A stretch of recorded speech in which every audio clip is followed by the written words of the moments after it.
Okay, so we are now here for our mobile IDE, which is the Droid CPP Droid. So just navigate to your app gallery and tap your CPP Droid app.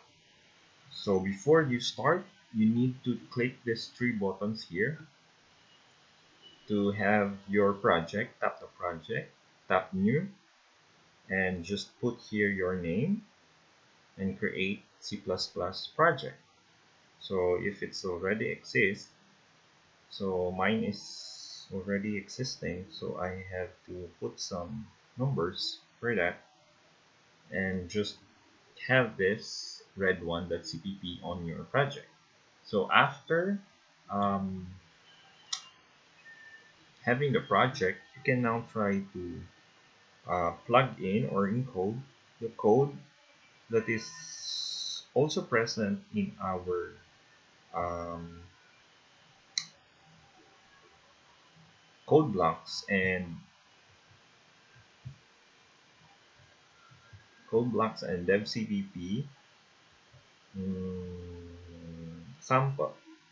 So you have here include IO stream. Okay, so after completing the encoding of your first C++ codes, just like we have in our code blocks and dev CPP, you can just try to tap this compile button here, yung parang kidlat.